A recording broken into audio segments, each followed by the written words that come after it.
C'est le second débat de la soirée sur France 24, un débat auquel vous pouvez toujours participer via les réseaux sociaux. C'est la folie, Star Wars, le film, Le Réveil de la Force, épisode 7 est sorti en France ce mercredi.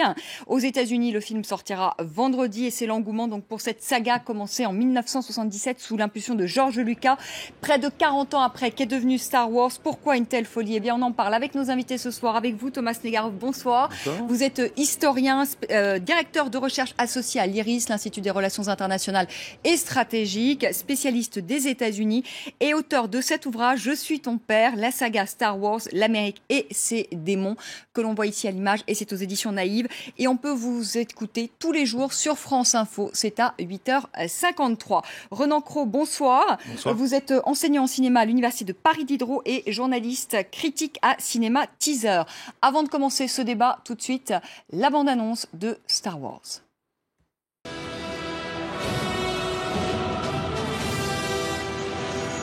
The dark side. A Jedi.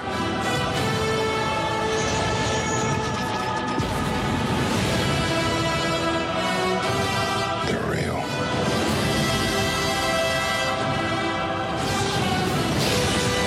The Force. It's calling to you.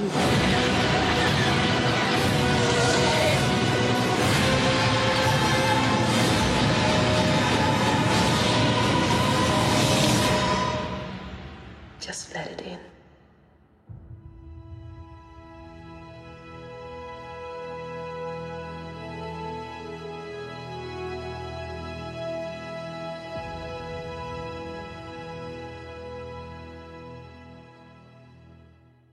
Thomas Snegarov, vous l'avez vu en avant-première. Vous en avez pensé quoi? C'est très difficile en fait. Vous avez eu un coup de foudre? Non. Mais c'est très difficile de regarder un film qu'on a tellement attendu. Moi, j'ai eu beaucoup de mal à me faire une opinion de ce film. D'abord parce que c'est foisonnant, parce qu'on le voit dans des conditions particulières, presque un peu secrètes, etc. Donc il y a tout un conditionnement qui est très très particulier.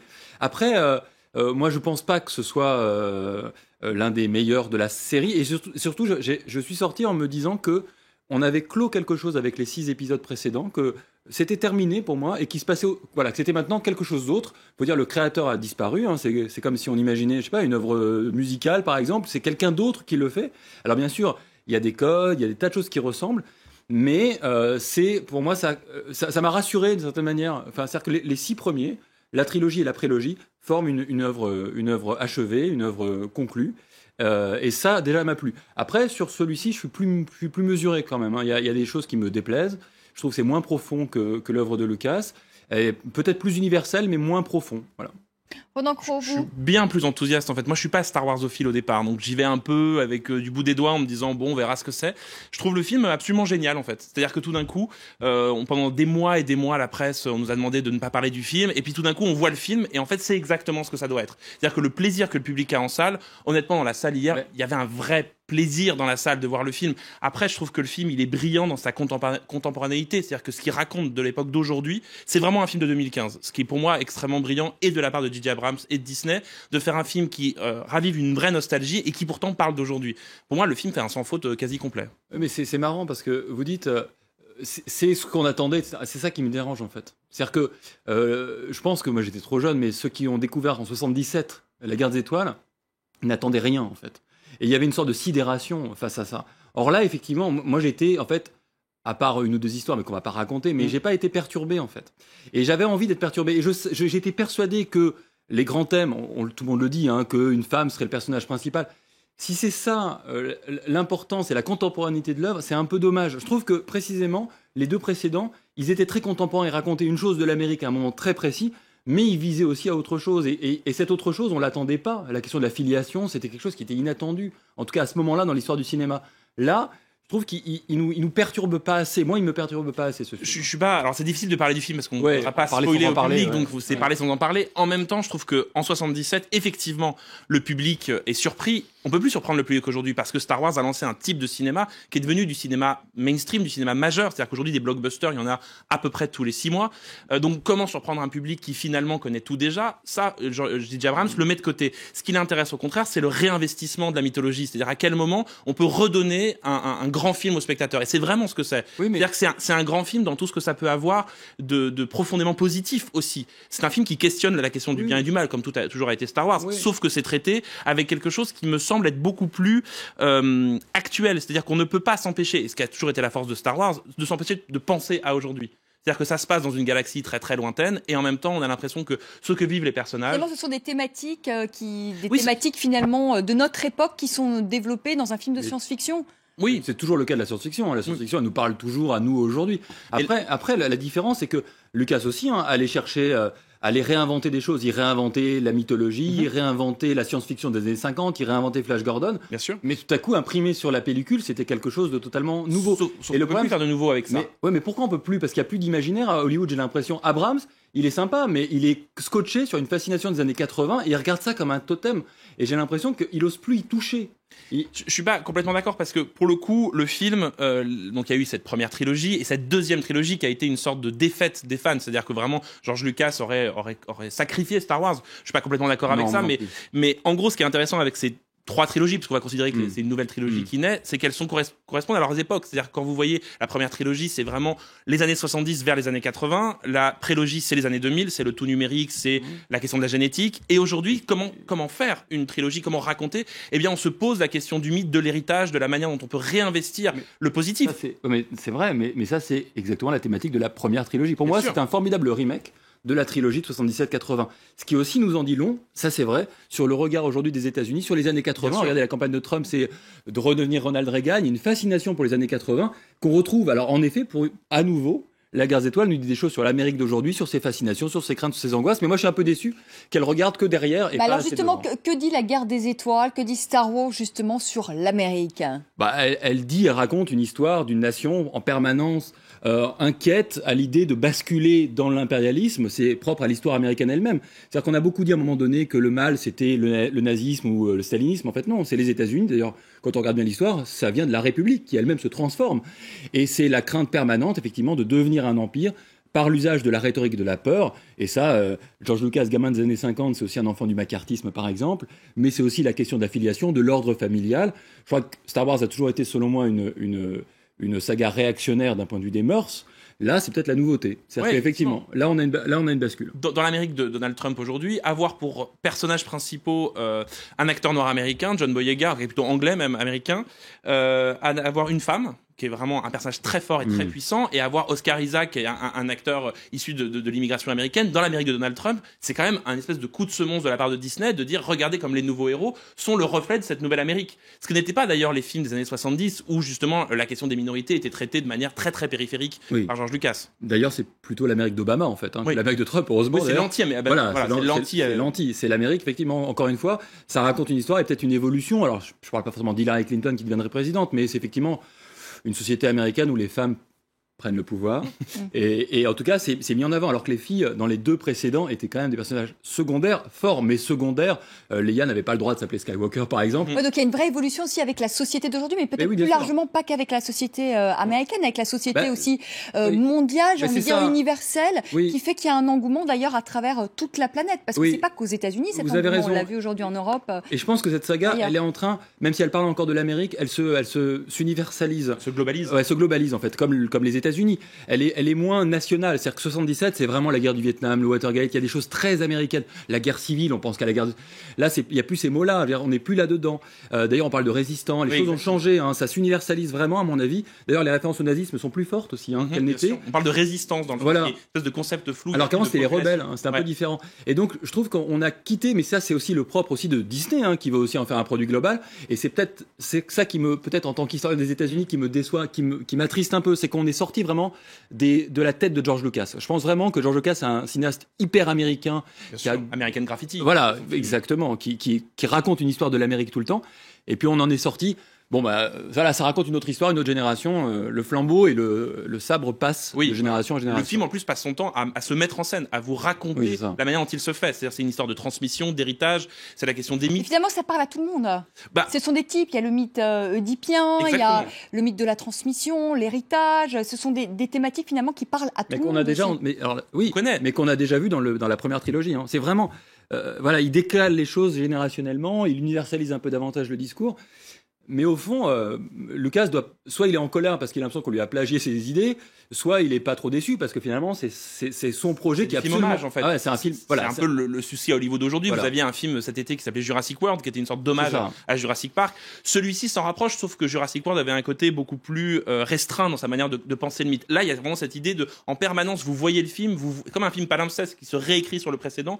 Vous vous dites tiens, mais ça je l'ai déjà vu, et pourtant c'est différent. Mais il va pouvoir continuer encore longtemps comme ça, ou vous pensez que là c'est le dernier hein Parce qu'un film hommage, ça se termine après. C'est vrai qu'il va falloir réinventer des choses. Bah, le final, on va pas révéler, mais le film annonce. Oui, parce qu'il y a quelque chose en fait à la fin. Personne ne veut nous dire. Alors là, je connais moins bien, mais les réalisateurs futurs seront pas. C'est pas J. Abrams. Exactement. Hein. Et là, on va vers peut-être des auteurs plus moins mainstream peut-être. Beaucoup plus stylisé. Le prochain, c'est Ryan Johnson, qui est un jeune réalisateur qui a un univers très particulier, qui a énormément de style. Donc le prochain, c'est déjà prévu là. Bien sûr. Mais c'est lancé. Là, on est parti pour combien encore Oh là, 3.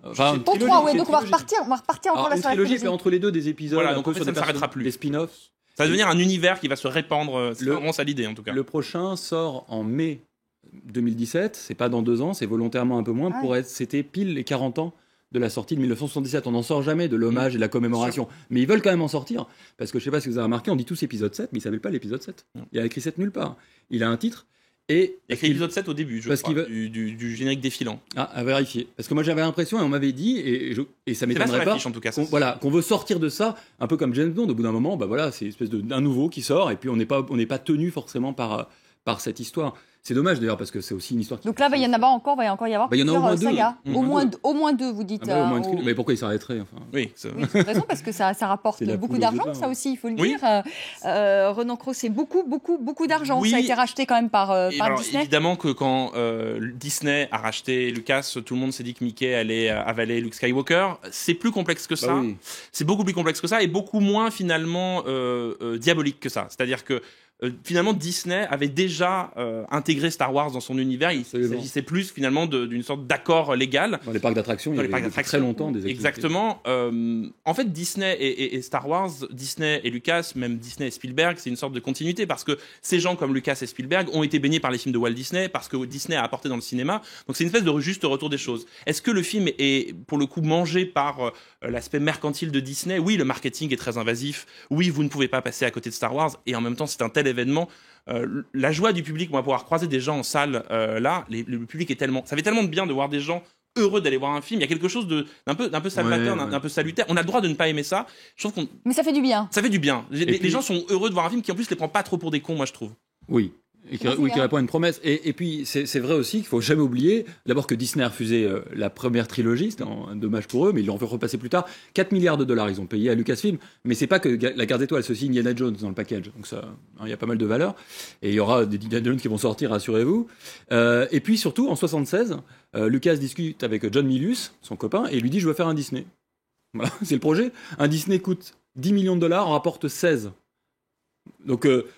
bien sûr, on peut gloser sur la dimension contre-culturelle, la profondeur du truc, mais dès l'origine, Lucas, il a aussi une idée, bien sûr, qui est de faire un film grand public, plutôt pour les enfants. On lui a beaucoup reproché d'avoir tué ce qu'on appelait le nouvel Hollywood. Hein. C'est le cinéma un peu plus adulte, plus complexe. Ce qui n'est pas complètement vrai en plus. C'est-à-dire qui n'est pas complètement faux. Enfin. Ouais. C'est-à-dire qu'on a dit donc que Lucas avait, avec Star Wars, tué une espèce de rébellion du cinéma américain. Sauf que quand on regarde à l'intérieur de la Guerre des Étoiles, oui, c'est vrai. En fait, il a repris toutes ces thématiques, sauf qu'il les a rendues plus accessibles. Donc, est-ce que c'est pas un geste beaucoup plus fort contre-culturel d'aller prendre, justement, d'aller piocher dans les règles de l'ennemi pour infiltrer des idées qui sont peut-être plus subversives.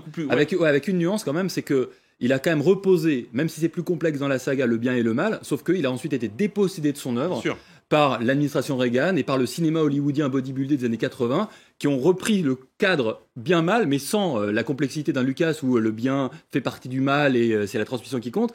Donc, d'une certaine manière, il a été quand même dépossédé de son œuvre et même si c'est à son corps défendant, il a quand même tué une certaine complexité du cinéma américain des années 70. Lucas est vraiment un cinéaste qui s'intéresse au cinéma expérimental, ce qu'on ne dit pas assez, c'est-à-dire que les sabres laser, c'est vraiment quelque chose qu'il voit dans le cinéma expérimental américain et tout d'un coup, il le refait. Et ce qui est vraiment le public ne le sait pas, mais quand il voit Star Wars, en fait, il voit par moment des effets de cinéma expérimental. C'est-à-dire que c'est vraiment la contre-culture et le mainstream qui se mélangent. Et dans sa prélogie, donc sa trilogie qui a fait beaucoup parler d'elle, il y a des idées visuelles, il y a des choses très très étonnantes qui sont évidemment à l'encontre de ce que le public veut voir, mais qui sont très audacieuses en fait. Et Lucas, c'est un cinéaste. Peut-être qu'aujourd'hui, il n'a plus sa place dans cette audace-là. C'est-à-dire qu'on ne peut plus mettre autant d'argent dans des films qui sont pas aussi précis, aussi calibrés pour le public. Et si on regarde aujourd'hui, et je conseille vraiment à vous et à vos téléspectateurs de regarder, c'est quand on regarde l'Empire contre-attaque, c'est un film d'une extraordinaire noirceur et profondeur. Enfin, c'est pas du tout un blockbuster. C'est le contraire de ça. Voilà, quand Luke combat contre ce qu'il croit être son père, en fait, il coupe sa tête à lui-même, de sa propre tête. Enfin, il y a une dimension profonde, psychanalytique, avec un rythme très lent du film, en fait, qui fait, comme on dit, les jeunes générations, mes enfants, quand ils revoient la première trilogie, ça leur fait plaisir, parce que manifestement, ça me fait plaisir, mais il y a une lenteur, quoi. Alors que là, on est sur un montage. C'est un film d'aujourd'hui. Oui. Celui-ci, là, c'est un peu, c'est peut-être le défaut du film, c'est que c'est un film qui ressemble à un film d'aujourd'hui, et en même temps, ils pouvaient pas faire autrement. Enfin, ils auraient fait autrement, le public aurait dit c'est pas Star Wars. Là, c'est vraiment un film qui se coule dans l'imaginaire de Lucas. On a presque l'impression que le film, par moment, pourrait être signé Lucas. C'est tout le talent d'Abraham, c'est une sorte de copieur habile. Ouais, heureusement, il est mieux réalisé. La saga n'a pas vieilli, en fait, Thomas Negarov. Alors laquelle? La dernière, là, le tout dernier, est-ce là, que ça... on s'intéresse là au réveil de la force. C'est difficile à dire parce que tellement c'est nouveau. Non, ça n'a pas vieilli parce qu'il a pu le réinventer. Après, est-ce que ça ringardise les autres peut-être. Oui, c'est-à-dire que si on n'a pas vu, d'abord aussi, si on n'a pas vu les autres, est-ce qu'on peut aller voir celui-là? Alors oui, et c'est le problème. Oui, et c'est le problème. Ah, mais pourquoi? Voilà. Moi, c'est le problème. Oui, et c'est le talent du film. Pour moi, c'est pas un problème. Mais non, mais tout le monde dit, même si on n'a pas vu les autres, on tout comprend tout. Et ben, c'est aussi ce qui, moi, me coupe et ce qui m'a fait dire au début que la saga était terminée, c'est que effectivement, il replace tout, il y a pas mal de pédagogie, et en fait, il n'y aurait pas besoin. C'est-à-dire que par exemple, la prélogie, on peut pas voir la prélogie pour moi si on n'a pas vu la trilogie. Parce que c'est ce qui se passe avant, et on peut le voir, mais on perd une dimension extrêmement forte de l'œuvre, qui est l'idée géniale quand même, c'est de voir le point d'arrivée et d'expliquer comment on y arrive. Ce qui est la grandeur de la prélogie, qui est peut-être pas une série de grands films, mais qui, dans les idées, pour moi, était une très grande trilogie. Sauf que celui-ci, en fait, ce qui est assez génial, c'est qu'ils ont réussi à construire un film, n'importe qui peut y entrer. C'est-à-dire qu'il y a un générique défilant, comme les précédents, qui vous explique 2-3 choses, où vous dites, ça y est, il s'est passé des choses entre-temps, on ne le savait pas, ça met tout le monde à zéro. Et effectivement, si vous n'avez pas vu les films, vous suivez une histoire. Si vous les avez vus, il y a une deuxième lecture. Moi, je pense aux enfants aujourd'hui qui ont 8-9 ans, qui les ont pas forcément vus. Moi, j'aurais adoré voir ça quand j'avais 8 ans. C'est-à-dire que vraiment, je trouve qu'il y a un truc, il y a un plaisir de cinéma. C'est des films, Star Wars, on le dit peut-être pas assez, mais c'est des films fondateurs aussi d'une cinéphilie. C'est-à-dire que c'est comme ça qu'on rentre dans le plaisir du cinéma. Et donc, de rendre ces films aussi accessibles, aussi divertissants, aussi avec des lectures aussi complexes, c'est pas forcément des films pour enfants, c'est des films qui abordent des thématiques très noires. Celui-ci, il y a des séquences assez noires, et pourtant le film est accessible. C'est cette accessibilité-là qui rend le film, je crois, tout public, et qui permet à n'importe qui d'y rentrer, en fait. Les acteurs, vous avez eu des coups de cœur quand même pour ces jeunes acteurs, ces nouveaux acteurs de la nouvelle génération. Surtout quand on se souvient d'Anakin, qui était quand même une catastrophe, l'acteur qui jouait dans la prélogie, qui jouait Anakin. Hayden Christensen. Qui n'a pas fait grand-chose derrière. Non. Qui était quand même catastrophique. En revanche, on trouve le plaisir de découvrir des jeunes acteurs, comme dans la première trilogie. Parce que n'oublions pas que les trois, Mark Hamill, Carrie Fisher et Harrison Ford, sont très jeunes. Harrison Ford un peu moins, mais les deux sont extrêmement jeunes. Il les a choisis d'ailleurs parce qu'ils sont très jeunes et parce qu'ils n'existent pas dans le cinéma. Et il y a un peu cette idée-là. Et c'est génial de découvrir des jeunes acteurs, c'est toujours un plaisir. C'est le grand point fort du film. C'est-à-dire que la construction des personnages, l'identification et l'intérêt qu'on a immédiatement pour eux. C'est-à-dire qu'au bout de 10-15 minutes de film, on est avec eux. C'est vraiment, et ça tient de Laurence Kasdan, donc qui écrit le scénario, qui a une capacité à construire des personnages extrêmement émouvants. Le personnage féminin, donc Rey, il est incroyable. Ils existent tous. C'est pas facile dans un film. Souvent, quand il y a beaucoup de personnages, il y en a certains qui sont vraiment accessoires. Là, ils existent tous, peu parfois, mais ils disent quelque chose à chaque fois. Ça, c'est la grande invention. Et puis il y a un côté extrêmement émouvant, c'est de revoir Carrie Fisher, Mark Hamill et Harrison Ford aujourd'hui. Il y a un côté. Vous savez, Truffaut disait le cinéma filme la mort au travail. Il y a ce truc-là. C'est émouvant de les voir vieillir. Ça nous regarde. Hollywood, c'est-à-dire de reprendre dans les années 60, on avait plein d'actrices du mélodrame des années 40 qui revenaient faire des films. Exactement. Là, il y a cette idée-là, l'apparition d'Harrison Ford, donc on l'avait un peu vu dans la bande-annonce, mais l'apparition de Carrie Fisher, c'est extrêmement émouvant. C'est très émouvant, et surtout le film est extrêmement méta, c'est-à-dire qu'on voit des personnages qui se parlent, on voit des acteurs qui se retrouvent. Oui, voilà, c'est ça. C'est vraiment, ça produit vraiment, ça produit quelque chose où c'est une émotion qui est purement cinématographique. La série télévisée qui est formidable aujourd'hui n'arrive pas à produire ça. Oui, et c'est effectivement la revanche peut-être du cinéma. Mais il y a des films qu'on regarde et des films qui nous regardent. Je crois que La Guerre des Étoiles nous a vu grandir. Et c'est pour ça aussi que j'ai du mal à vous dire si j'aime ce film, parce qu'on les a tellement vus, ils nous ont tellement regardés qu'on ne sait plus trop. C'est comme quand on revient dans sa chambre d'enfant, on n'est pas allé depuis longtemps, on se dit « Ah tiens, c'est marrant, tout a changé ». En fait non, c'est nous-mêmes qui avons changé. C'est un peu ça aussi. Allez, ça sera le mot de la fin. Merci beaucoup, merci Thomas Snegarov d'être venu sur le plateau de France 24. Merci. Je suis ton père, la saga Star Wars, l'Amérique et ses démons, aux éditions Naïve. Voilà, ça c'est un cadeau de Noël à faire avec le coffret des Star Wars. Ouais. Et on peut vous entendre tous les jours sur France Info à 8h53, heure de Paris. Renan Cros, bonsoir, merci d'avoir été avec nous. Je rappelle que vous êtes critique à Cinéma Teaser. Merci à vous de nous avoir suivis. On accueille tout de suite Karim Yayaoui, tout ce qui a fait un œil sur les médias. C'est tout de suite.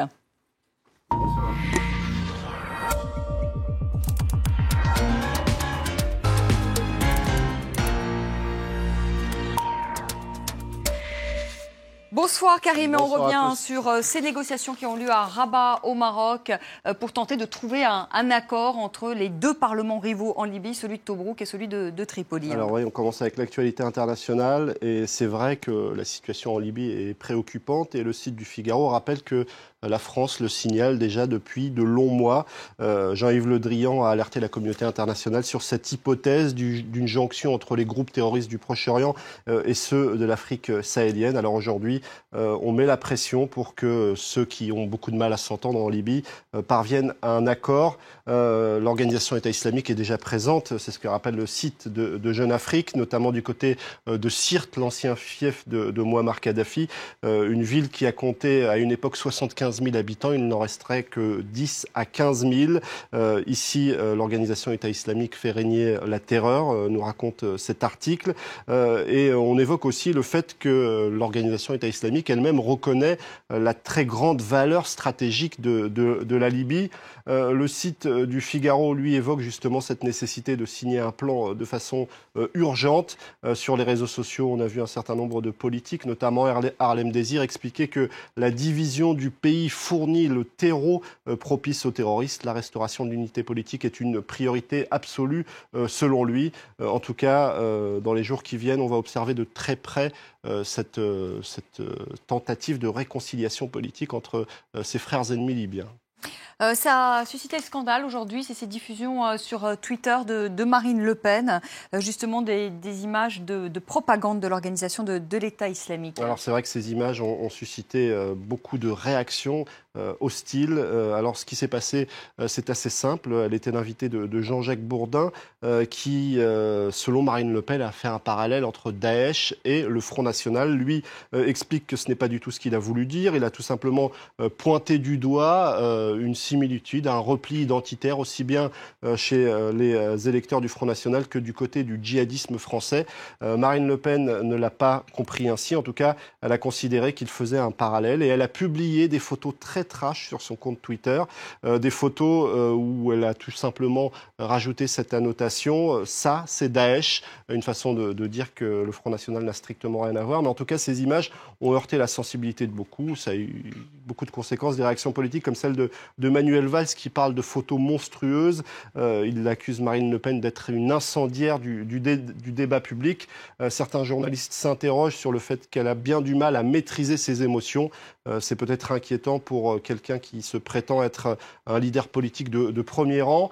Et puis, certains soulignent aussi que Daesh a fait la pub du Front National, puisqu'on l'a entendu, en tout cas on a vu à travers des organes de propagande, Daesh expliquer qu'il se satisfaisait de ces très bons scores du Front National. Et puis, Nicolas Hénin, qui lui-même a été otage en Syrie en 2013, pose cette question. Quand un petit con reprend la propagande de Daesh sur Twitter, il prend 2 ans ferme. Quand c'est Marine Le Pen, il se passe quoi, se demande-t-il. Eh bien, du côté des autorités, et notamment de Bernard Cazeneuve, eh bien, on a alerté la police en ce qui concerne ces images et on envisage évidemment des poursuites parce que tout ça est évidemment illégal. Et allez, on va parler de Star Wars. Incontournable aujourd'hui. Alors c'est vrai que c'est incontournable au point que du côté des services publics, on a imaginé cette possibilité de voir Star Wars utilisé, pourquoi pas, pour faire la promotion. Je vais essayer de retrouver ces images qu'on va réussir à trouver. Vous étouffiez. Ces images, ça c'est Vladimir Poutine. Ces images qui ont... C'est la force. Eh ben, en tout cas, pour un certain nombre d'internautes, Vladimir Poutine est plus fort qu'un Jedi. Mais en tout cas, ça, c'est un site officiel de l'Éducation nationale qui recrute avec ce slogan « Je suis ton prof. Pour devenir prof, te former, tu devras ». Évidemment, tout le monde surfe un petit peu là-dessus. Même la gendarmerie nationale qui explique que la force, elle l'a déjà avec cette affiche qui rappelle évidemment étrangement celle de Star Wars. C'est déjà ringard, je trouve. Ouais, c'est déjà ringard. C'est déjà ringard. C'est déjà aberrant.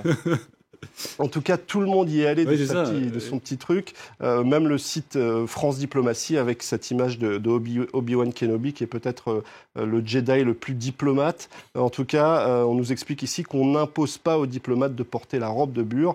Et puis même du côté de l'Église à Lyon, on a le droit à ce père. Je suis ton père. C'est peut-être finalement la plus réussie des 4 qu'on a vues.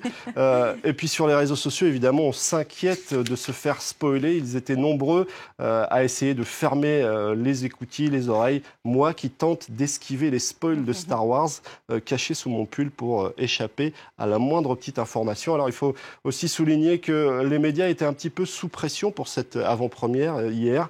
Les rédactions françaises, nous explique le site Arrêt sur Image, ont à peu près respecté les conditions de Disney. Du côté du Monde, on avait choisi de ne pas se rendre à cette avant-première parce qu'on considérait que ces exigences de la production étaient peut-être un petit peu exagérées. Merci beaucoup. Merci encore à tous les deux d'avoir participé à ce débat. Merci beaucoup, Karim. Merci à vous de nous avoir suivis. Très belle soirée sur France 24. Tout de suite, le journal. Je vous retrouve demain soir à partir de 18h, heure de Paris.